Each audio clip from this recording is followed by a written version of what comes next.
Right, so hello and welcome back to Books and Things, and welcome to another video, and welcome to my April wrap-up. Today I'm going to be talking about all the books that I read in the month of April.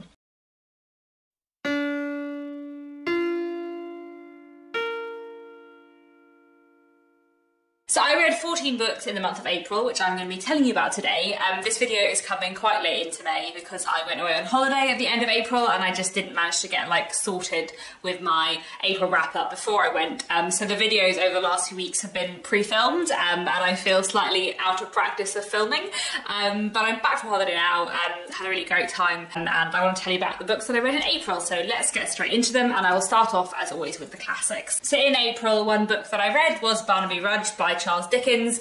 I didn't read this physical edition, I listened to it on audiobook. I listened to the audiobook narrated by Jason Watkins, which was really fantastic. Barnaby Rudge was our Mega Dickens read-along book for April and May. If you don't know what the Mega Dickens read-along is, I will leave down below lots of links all about it. It is a 2-year-long read-along where we're reading all of Charles Dickens' novels in publication order. Barnaby Rudge is number 5, and so I read this in April, and I will have a video up about it quite soon. A sort of longer, lengthy video discussing all my thoughts about it in detail because I love this so much. I really loved Barnaby Rudge, and it was such a nice reading experience because it had been quite a long time since I read it.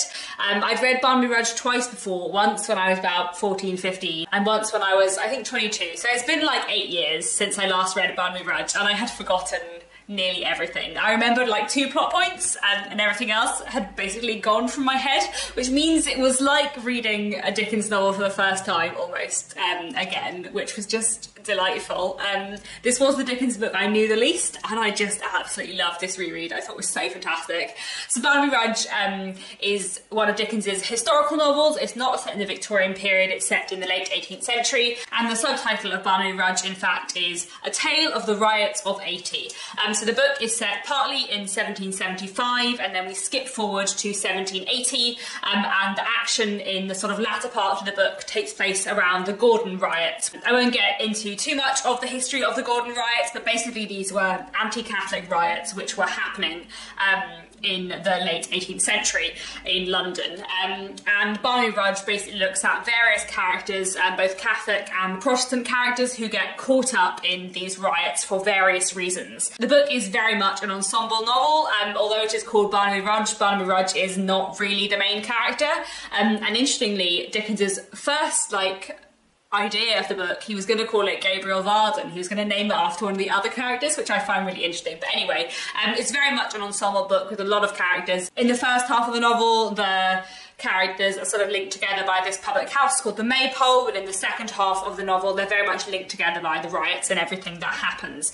I just loved Barnaby Rudge. I thought it was so fantastic. The characterization is so good and interesting, and the way this book looks at prejudice and intolerance and violence and sort of mob mentality is so interesting and fascinating. It felt really sort of topical and relevant, and I really loved my reading experience of Barnaby Rudge. I just thought it was so good. Yeah, I'm really excited to make a long video talking about everything I thought about Barnaby Rudge because I have a lot of thoughts, but it just was such a wonderful read and I would highly recommend it. I feel like it is a very underrated Dickens, and it's very pacey, very full of action. The second half of the book especially, so much is going on, but even in the first half, from the very beginning, we know there has been a murder nearby, and there's lots of just drama throughout Barnaby Rudge. It is so good. And yeah, I just loved it very much. So this was a very exciting read in April, and I can't wait to do a longer video talking about it in more depth. The other Victorian book that I read in April was Erawan by Samuel Butler.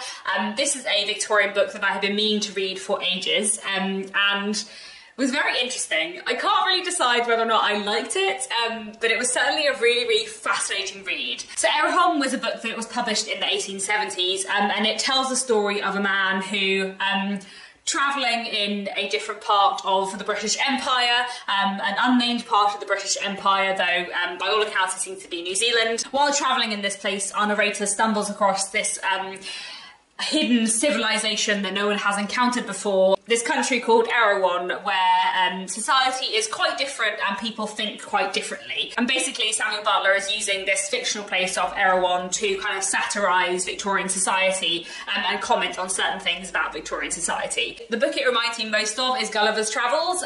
It's very, very similar in kind of tone and form, I suppose, to Gulliver's Travels. It's very, very heavy on kind of description and analysis of this fictional culture rather than plot. So I would say that out of like the sort of 28, 29 chapters in the book, there's about 4 chapters of plot, and all the rest is pretty much just kind of the Erawans think this about this, and they think this about this, and this is their philosophy on this kind of thing. So it's sort of a bit slow in that sense because it doesn't really have a plot, but some of the stuff that Samuel Butler kind of thinks up for the Erawans and their society is really interesting. So for example, the Erawans treat immorality as an illness that is not your fault, but they treat illness as something that is your fault. And basically Samuel Butler kind of uses this to criticise how Victorian society treats immorality and criminality like it is very much someone's fault, when often it can actually depend on the circumstances of their birth and the kind of life that they have and what they have been forced into. So Samuel Butler kind of uses this ridiculous viewpoint that the Erawans have about illness to talk about Victorian views of immorality. And then there are other kind of interesting things that Samuel Butler looks at. So the Erawanians have kind of destroyed all machinery. Several hundred years ago, they decided that if they kept improving industry and machinery, then at some point the machines would become basically sentient and take over, and therefore they destroyed all the machines, which is very fascinating for someone to be writing about in the 1870s. And then there are also these 2 chapters where we hear about how in the past the Erawanians decided that animals had souls, and so they all became vegetarian, but then they decided that vegetables also had souls, and so they didn't know what to eat at all, and then things became kind of very, very complicated. So there are a lot of really like interesting ideas that Samuel Butler is writing about, which are kind of really interesting, but also it is not a very like engaging novel in that it's very much like about ideas more than about any kind of plot or characterization. There isn't really much characterization in it. I will say as well that I think this is very much a book for someone who has read quite a lot of Victorian literature and knows a bit about Victorian history, because a lot of the time Samuel Butler is satirising Victorian things, and if you don't know about the Victorian things he's satirising, it is a little bit confusing.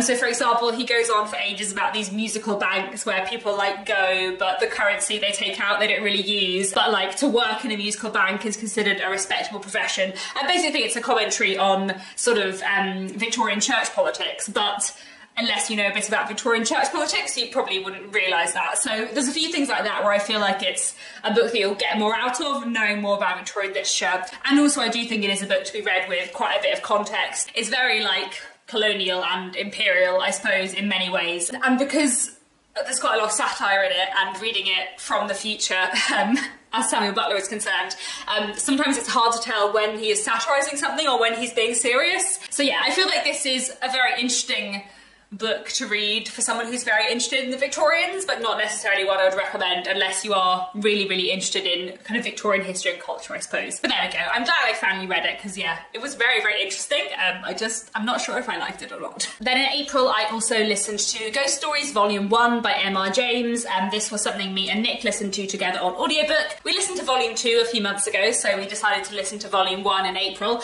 which I know is the wrong way around, but there we go. There's just collected Ghost Stories by M.R. James, so it didn't really matter in what order we listened to them.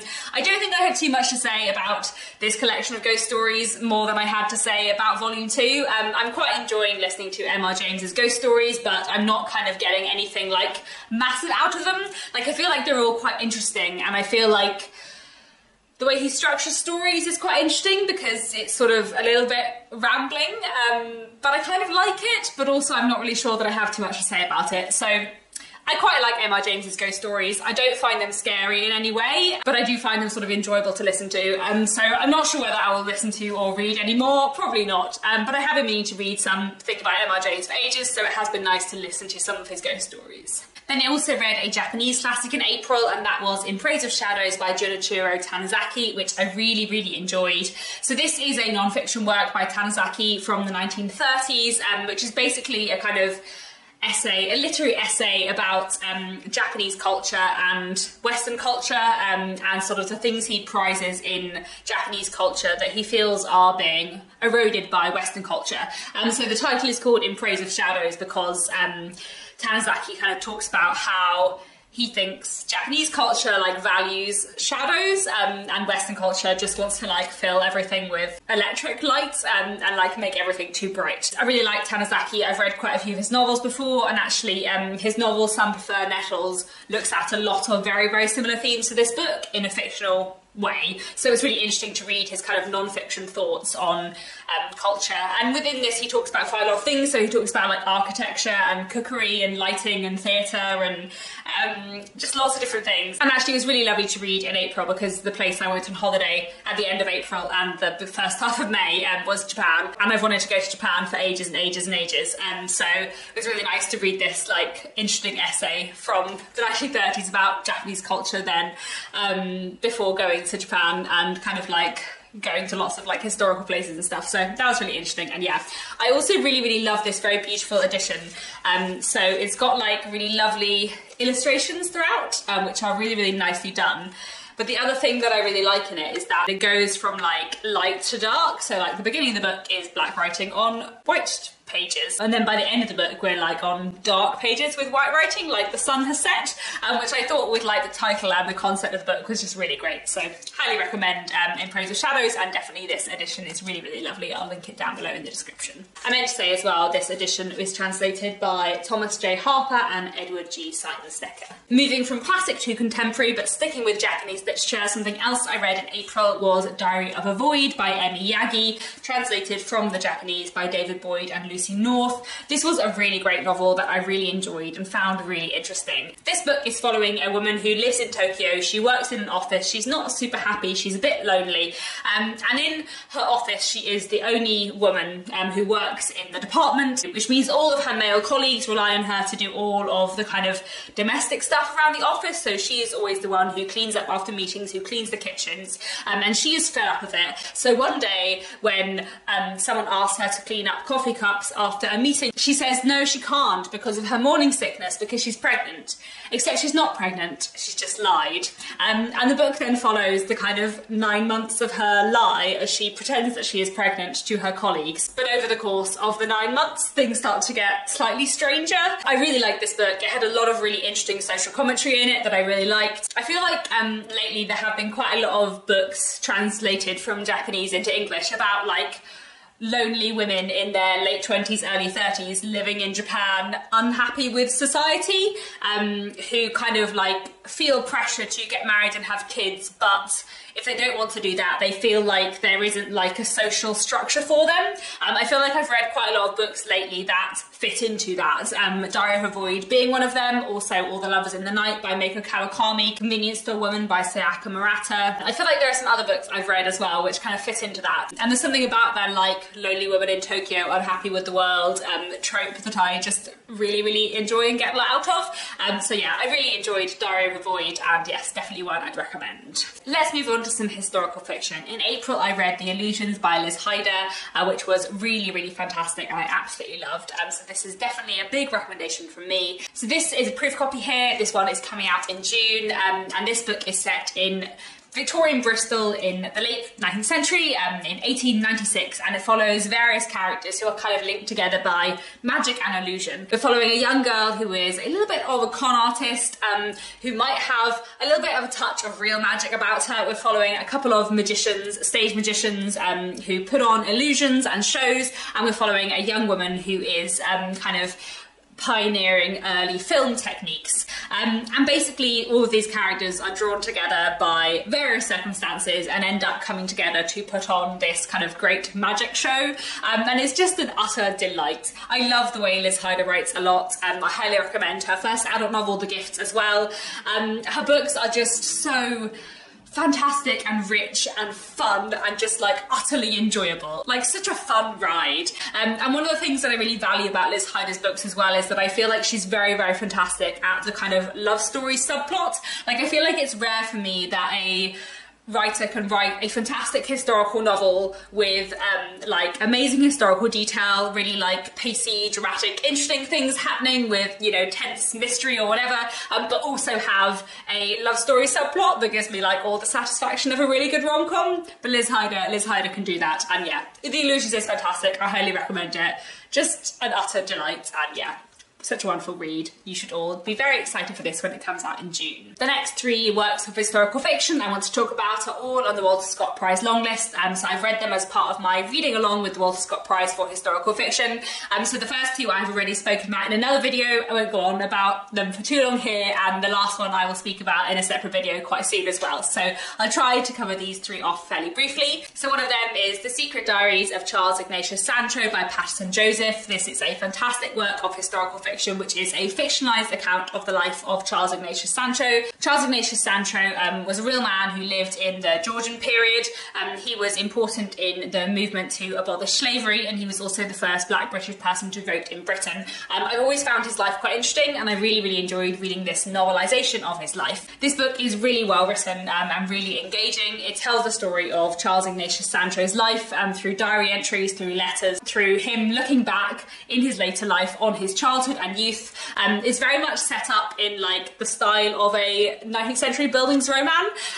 Even though it is set in the Georgian period, it reminded me a lot of Dickens. It very, very much has a David Copperfield feel. And in fact, in the like introduction to the book, Patterson Joseph like talks about David Copperfield. So I feel like he definitely has been influenced by 19th century literature in the way that he has put together The Secret Diaries of Charles Ignatius Sancho. Sancho is just such a fantastic character and like really comes to life in this book. So I would highly recommend this. I thought it was a really fantastic read, and yes, sadly this one did not make the shortlist for the Walter Scott Prize, though it was on the long list, but I did think it was really fantastic, so I highly recommend it. Then I also read The Chosen by Elizabeth Lowry, which I absolutely loved, and this has made the shortlist for the Walter Scott Prize, and I thought it was fantastic. The Chosen is also about real historical figures, and it looks at Thomas Hardy and his wife. So it's set in the early 20th century, in the weeks following the death of Thomas Hardy's wife, Emma. It basically looks at Thomas Hardy's grief and his thought process as he discovers her letters and her diaries, and begins to realise that his wife was very, very unhappy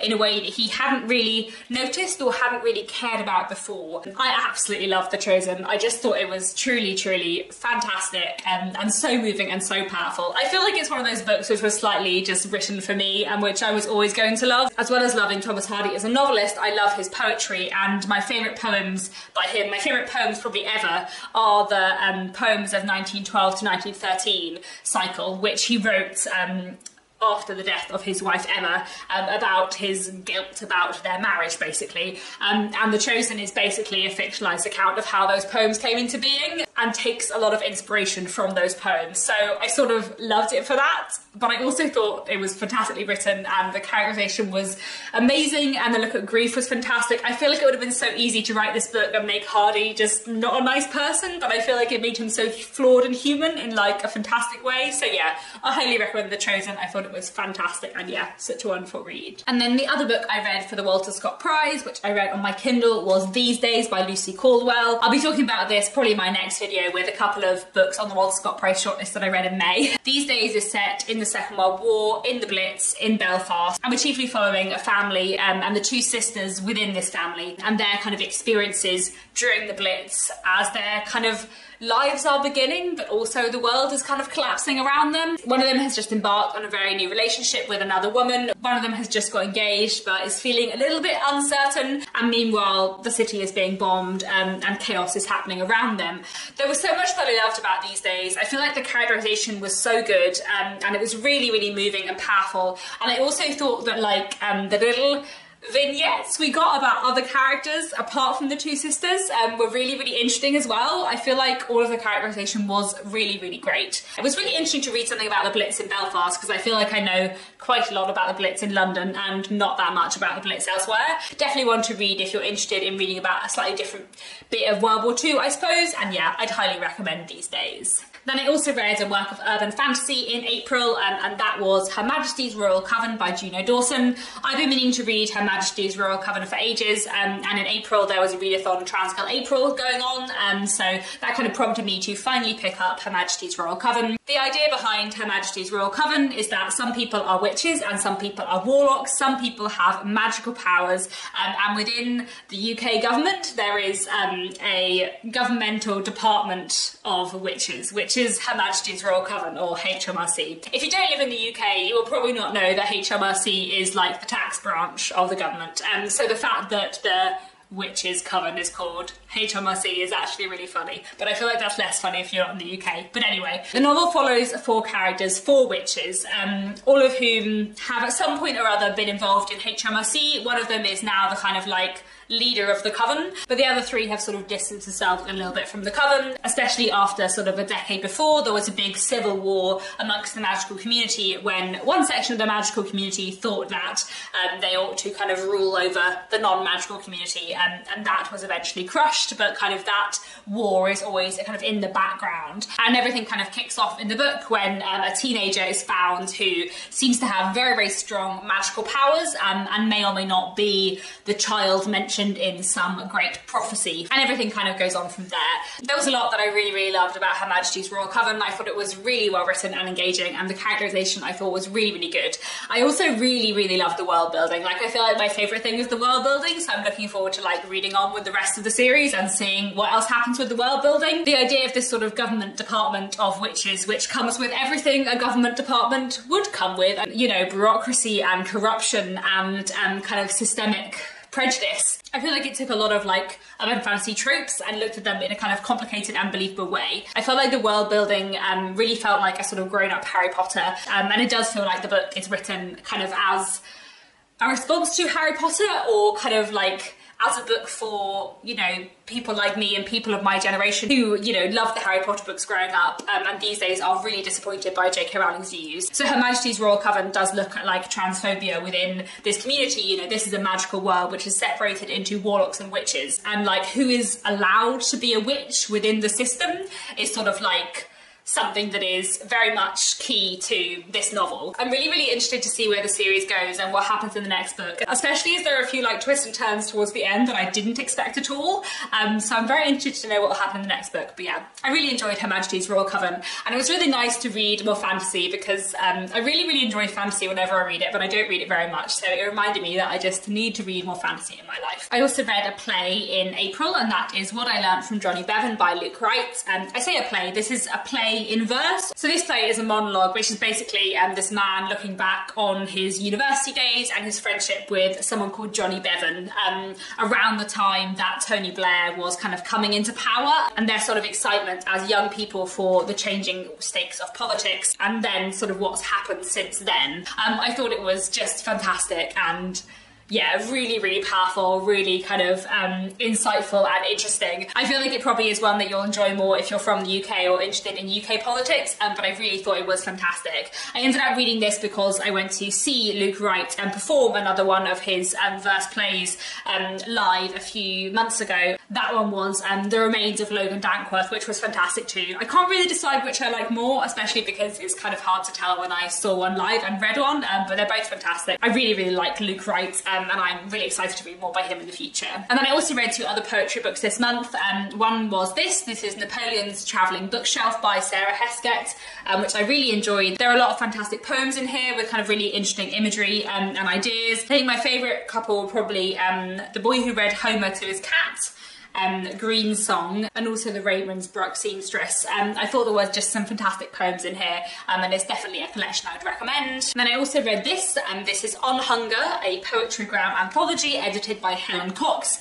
So this is an anthology of poems which are all about kind of the theme of hunger. And one of the reasons why I read this is because my husband Nick had a poem published in here, which is very exciting. So his poem is called Black Hole, and is fantastic, and it's really nice to see his poem published in here. I can't remember if I've mentioned on this channel before that my husband Nick writes poetry, but he does. I'll leave some links down below to his Twitter and Instagram and his website where he like posts about poetry stuff, and it's really exciting that his poem is published in here. I really enjoyed reading the rest of the collection too. I think my other favourites, aside from Nick's, would probably be Wormhole by Sharon Green, and also Physics Paper Found Folded Beneath the Leg of a Stool in the Ground Floor Laboratory by Helen Cox. But I really enjoyed this collection as a whole, and I definitely recommend it. Nick and I were thinking as well that maybe at some point we will do a little series on this channel about poetry and like good poetry collections to get you into poetry, or like good poetry collections for beginners. So let me know if you'd be interested in that. I feel like we started doing a poetry series ages ago and then just stopped entirely. But Nick reads a lot of poetry, and I have been reading more because of him, and I do find that like when I read poetry collections that he's recommended me, rather than just trying to pick at random, I find that I, you know, have a much better success rate and read a lot more things that I enjoy. Partly because I think, you know, I always know what I'm looking for in novels or short stories just because I've read a lot more, but with poetry I find it a lot harder to know what I will like, and I feel like probably other people feel like that too. So maybe if we did a little like video series on kind of accessible poetry collections, that might be helpful, I don't know. So let me know what you think, and we'll have a ponder about some poetry collections we both enjoyed lately. But I thought that might be fun. Then the final thing that I read in April, which I wanted to mention today, which seems slightly random to mention in a wrap-up, but there we go. At the beginning of April, I listened to my own novel on audiobook, The Secrets of Hartwood Hall, which was just a very, very nice, weird experience. I feel like I've spoken about The Secrets of Hartwood Hall enough on this channel that I don't really need to tell you what it's about. It's set in the Victorian period, and it's the story of a governess and a mysterious, spooky house, and things that happen. But it was really, really nice to listen to it on audiobook. So I started listening to it on publication day, which was the 30th of March, and then I listened to it like over the first week of April, which feels like a really long time ago now, because I'm filming this in like the middle of May. But it was just such a nice experience to listen to the book. The audiobook is narrated by Olivia Vinnell. I'd listened to like bits of it before because I went into the studio to listen to her recording it, and I'd listened to a few samples, but I hadn't listened to it all the way through. And it's just a really surreal, lovely experience to like listen to someone else reading your book, like a professional, just like doing justice to your book. It's just really, really lovely. I think especially because, you know, it's a bit like daunting and strange to have a novel published, and I'm not saying that I had gone off Hartwood Hall, but there was a bit of me that was like, what if it's not actually any good? And so it was really nice to listen to it and be like, oh no, this is the book I wanted it to be. I do actually quite like it. I'm like relatively proud of this. This'll do. And I just thought Olivia Vinnell's narration was fantastic, and like all the voices were just so correct and as they should be, and like all the intonation and everything was just like as it was in my head, and that was just a delight. So there we go, lovely highlight of April reading, was listening to my own book on audiobook. Slightly surreal, but excellent. So there we have it, those are all the books that I read in April. Do please let me know down in the comments what you read in April, what was your favourite book of the month. And that's all for now, thanks so much for watching, and I'll be back very soon with another bookish video.